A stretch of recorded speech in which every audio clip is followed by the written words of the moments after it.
সমস্যা হয়? না তুলবো না, তুলছি না ফটো, তুমি এমনি করো। কাউকে দেখানো যাবে না, না এসব ঘটনা, এই জন্য ফটো তুলবে না। সেই ওটা কি হচ্ছে? হাততালি। বাবা, এই টাইটানিকের পোজ নাকি? ছোট এ বাবা, এটা কি হলো?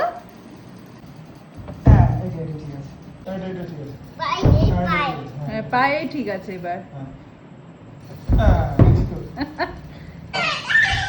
প্রভু রক্ষা করো, আর নয়। আজকের মতো ঘুমা দিল।